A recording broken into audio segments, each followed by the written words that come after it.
Hey everybody. So we made it through the first 30 days. So officially yesterday was the end of the first 30-day challenge. So now I'm moving into 60 days. And we're going to see how long we can keep going with this. So I just wanted to do a little summary of my January successes. So as you know, I decided to do a personal challenge where I would collect X's, where I got an X for every time I did something positive, and the objective was to collect more positive X's than negative X's. Thank you, Dunkin' Donut. So, anyways, for the most part, I've been doing really, really well. I have managed to hit my step mark every day, with the exception of one day. I was short like 100 steps. I know, really, seriously. But I've been doing my sit stands. I've been doing my wall push-ups. I've been doing my jumping jacks. I've been doing my knee lifts. And I've added a few things for the February challenge. So anyways, let's go over some of the things that I learned in my 30-day challenge. So I've been keeping a journal, it's kind of journaling notes, and I've been making myself marking off my little challenges to make sure that I've successfully done them. And um, so what I've decided to do for the month of February, so for the first week of the 60-day challenge, so this is going to be day 30 through 37, I guess is the way you'll look at it. We're now upping our steps to 4,000 steps a day. And surprisingly, that's, it doesn't sound like a big figure, when the goal is 10,000 steps a day. 10,000 steps is a lot of steps. So 4,000 steps is a lot of steps if you're used to doing 1,000 steps a day. Okay. So the thing is that you have to basically step anytime you are not in a chair. So you need to do about 100 steps every time you're standing up. So, you go to the bathroom, you do 100 steps. You're watching a movie, you do steps while you're watching the movie.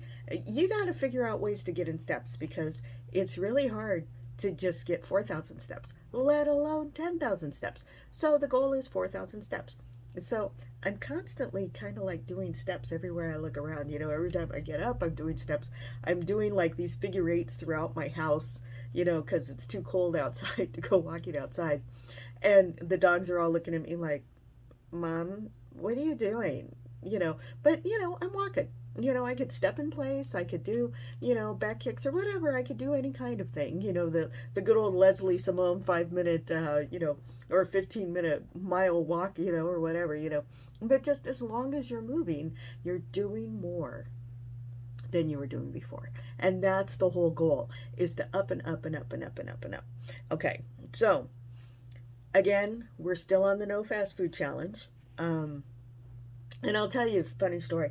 The last few times I've been to Dunkin', I've been disappointed. Either the latte machine was out, or my favorite thing to get from them is this thing called snacking bacon. I know it's horrible. And the last couple of times I've got it, it has just not been worth it. They've raised their prices, and I'm thinking to myself, this is a really, really stupid habit that I need to quit.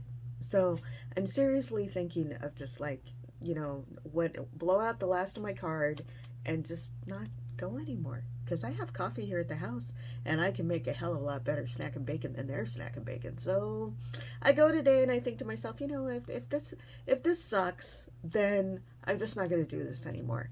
And so sure enough, the price was higher, but the bacon was actually made right this time, and I was like, damn it.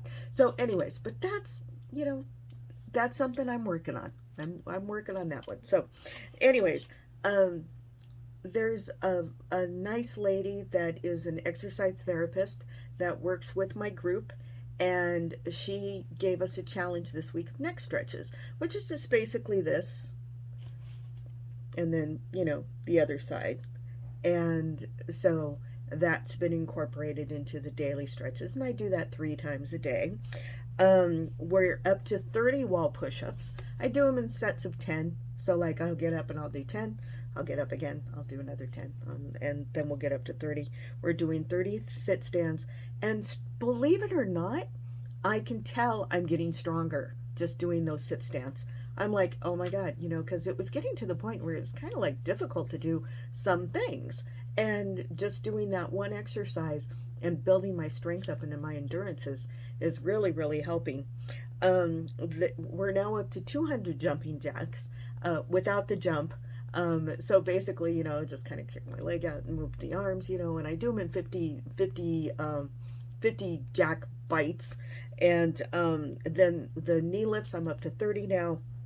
And so now what I added was last week when we were decluttering and I was doing the spice cabinet, I discovered getting up and down off of a footstool was kind of terrifying, and I had to use a cane just to make sure I had a little extra support. And I'm like, I'm a little too young to not be able to get on a step stool.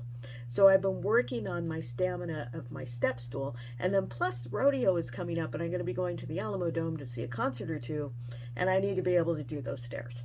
And so I'm doing step ups. And so I got out my little step up and I'm like stepping up and stepping up, working on it. And then every day I'm getting on the step stool.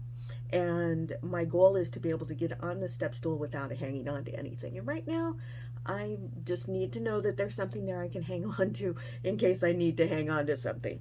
And so I'm still taking my supplements. I'm taking my vitamin C, my calcium, my multivitamin, my immunity booster, my fiber, and my vitamin D.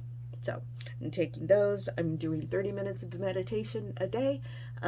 Sometimes it's 5, 5, 5, 5, 5, 5, 10, 10, 10, 10, 10, 10, 10, 15, 15, whatever I can squeeze in. I'm still getting in my meditation. I'm doing my gratitude journal because it's very, very important to be thankful. We got some beautiful rain today, so I'm very, very thankful for the beautiful rain.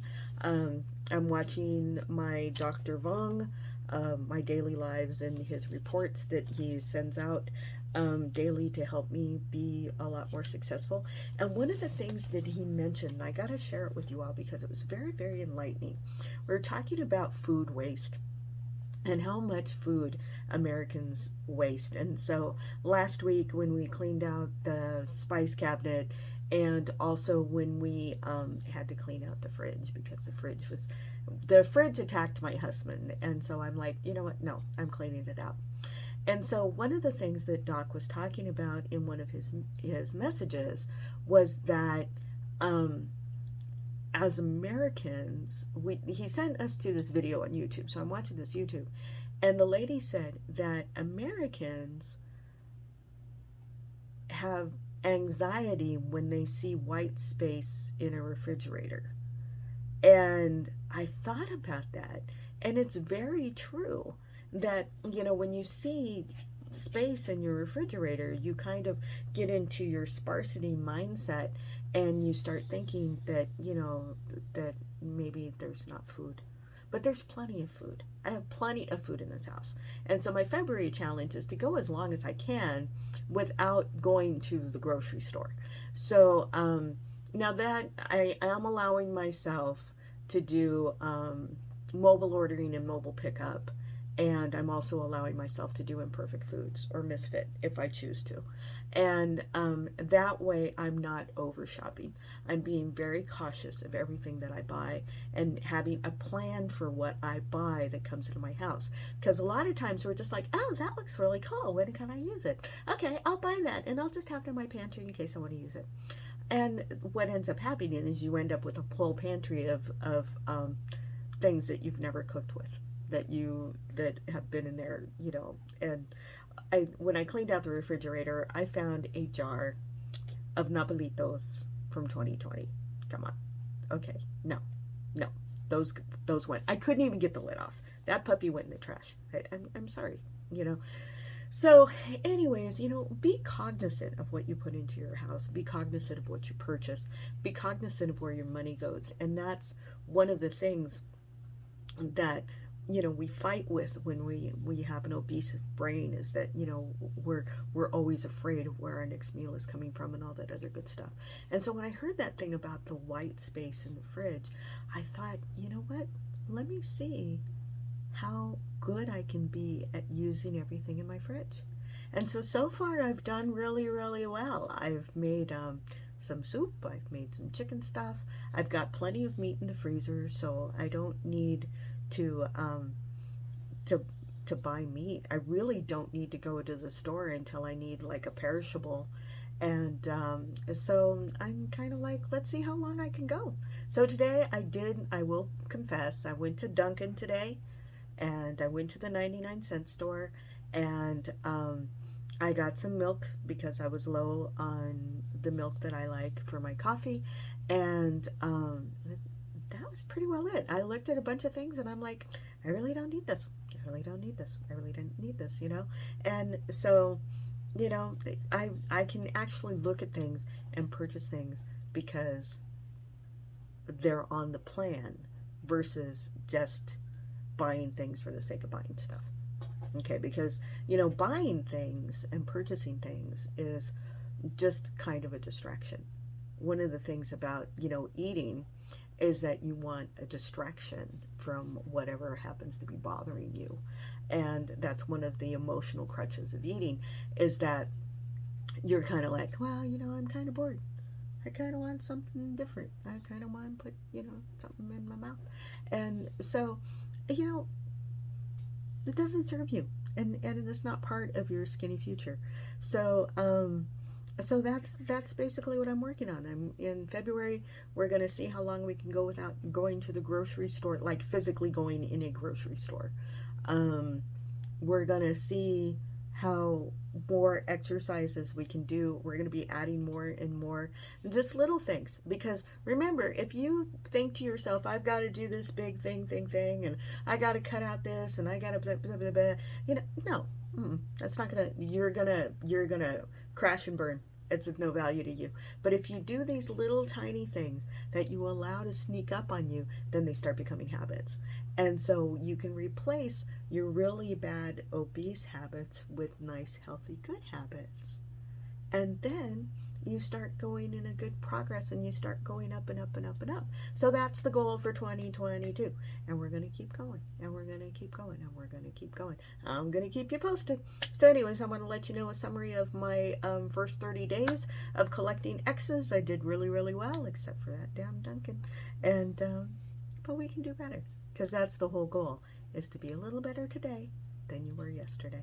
So don't forget, everybody, I love you a lot. And by the way, prayer warriors out there, send out a ton, because I got a bunch of people on my plate that need a lot of love, need a lot of prayers, and God knows who you're praying for. Even if you say, God, I don't know who I'm praying for, but Penny's asking me to pray, so I'm going to pray.